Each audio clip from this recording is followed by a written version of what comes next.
Hello and welcome to our presentation on token economies. Our presenters will be Heather Hall, Monda Rusty, Janelle Wingo, Bridget Hardigan, and Jonathan May. So, a token economy is a contingency management system that allows participants to earn tokens presenting specific positive behaviors which are later exchanged for predetermined backup reinforcement. Token economy systems can be used for individual students or multiple students, like a classroom or a school-wide setting.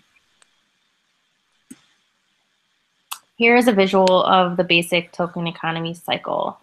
The first step is that the child has no tokens and no access to desirable items or activities. The second step is that the child or children engage in a particular behavior or what we call target behavior. The third step is that the child or children are given tokens for engaging in these target behaviors. And the last and final step in the cycle is that the child or the children trade in the tokens for access to desirable items or activities.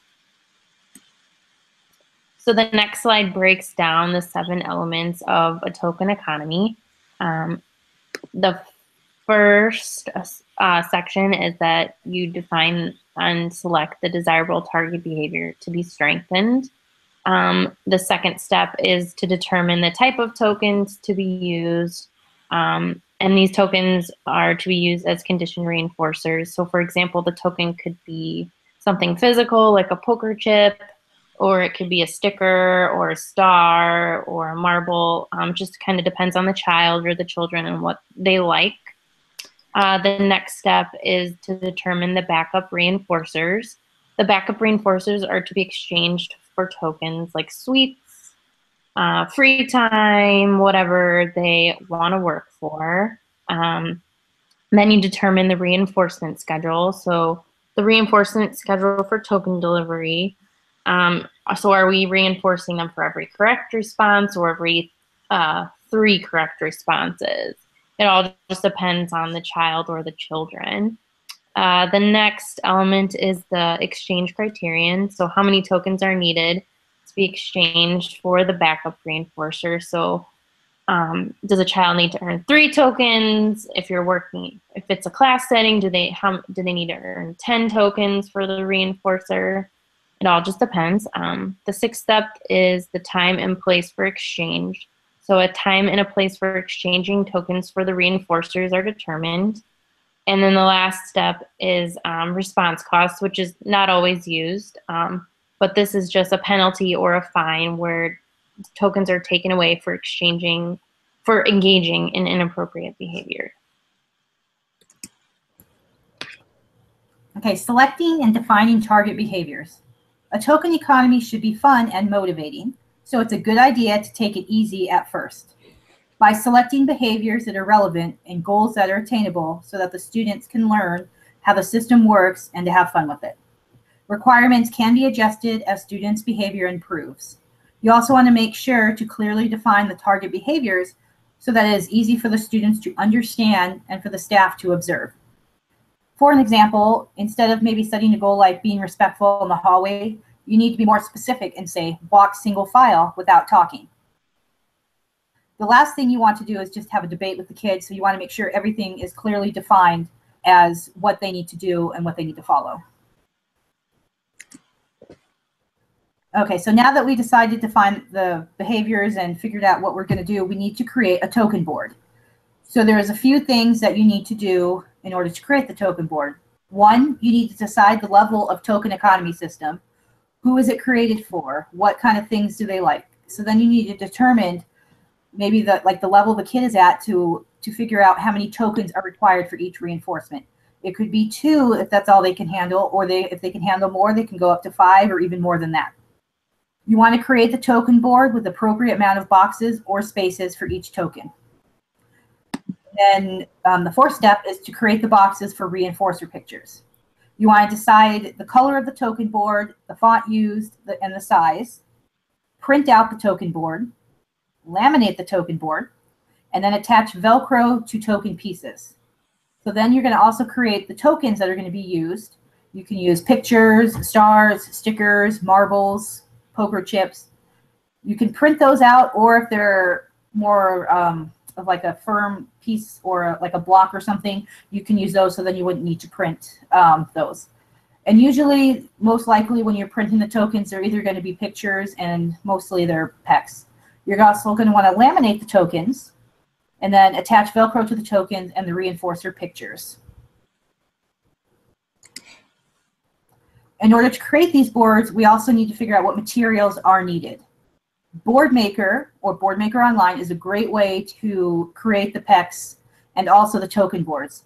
You can go onto their website, and they actually have a place where it says token boards, and you can go and click, and you can pick whichever one suits what you're trying to do or which kid it's for. Then you're also going to need a variety of tokens. Could be stickers, pictures, poker chips, whichever is more appealing to the student or child. You want to make sure there's a laminator and laminating sheets present so that you can make the sheets or the token boards laminated so they'll last longer. You'll need paper, printer, and colored ink. Colored ink is used because it's more visual for the child and it's easier for them and more appealing to them to use. And then you also want to get Velcro for attaching the tokens, and also make sure you have the reinforcers that they're working for.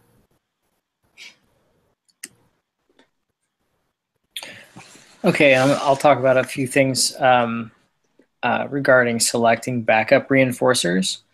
We want to try and use rewards that are already present in the environment, especially in a classroom setting. They're cheaper, they're easier to deliver, and they're more sustainable over time. Things like extra time on the computer, hall passes, classroom privileges, or jobs like line leader or paper passer.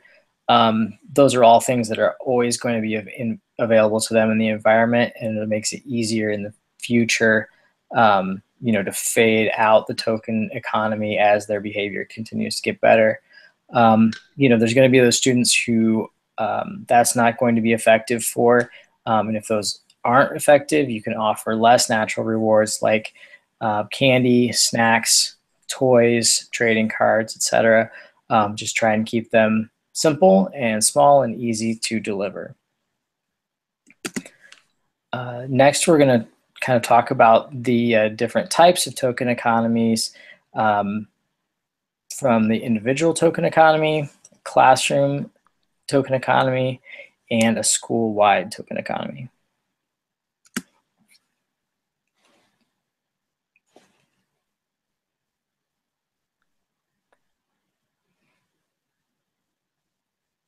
Individual token economy.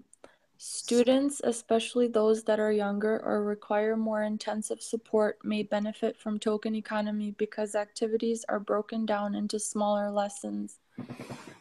It can be useful when modifying off-task behaviors, and there are numerous ways to set up these systems, but generally they all work the same.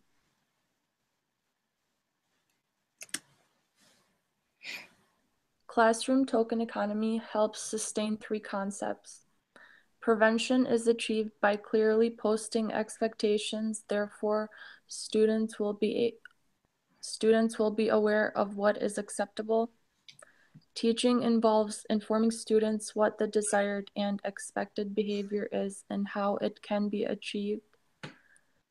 Reinforcement will take place through rewarding good behavior by using tokens and rewards.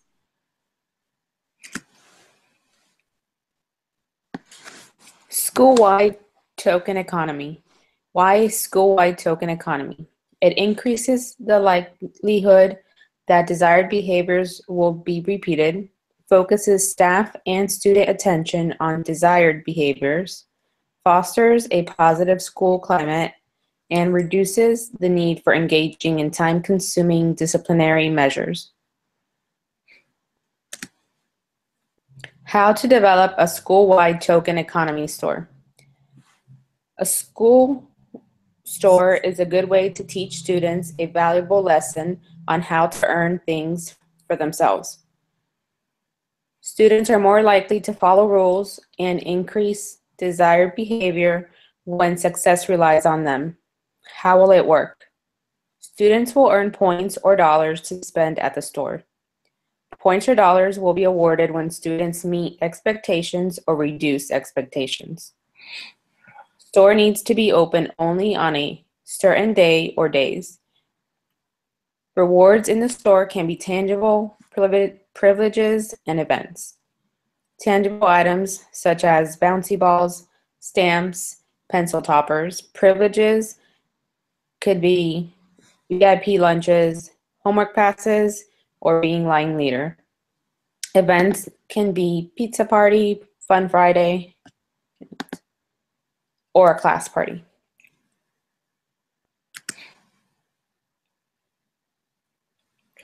So looking at what students can benefit from a token economy, students who are off task and need something visual to keep them on task, students who need instant feedback, students who need help managing their behavior, and students who need to reinforce not only positive behavior but other skills such as academics and life skills. So in conclusion, the ultimate goal of a token economy system is that individuals will use the skills learned from a token economy in their everyday surroundings. Inappropriate or undesirable behaviors that are targeted should occur less frequently with the use of a token economy, and individuals should be more likely to engage in positive and adaptive behaviors. Students who exhibit off-task behaviors benefit from using a token economy. And not only is a token economy used to reinforce these positive behaviors, but will work on reinforcing other skills like academics and life skills as well. And here are our references.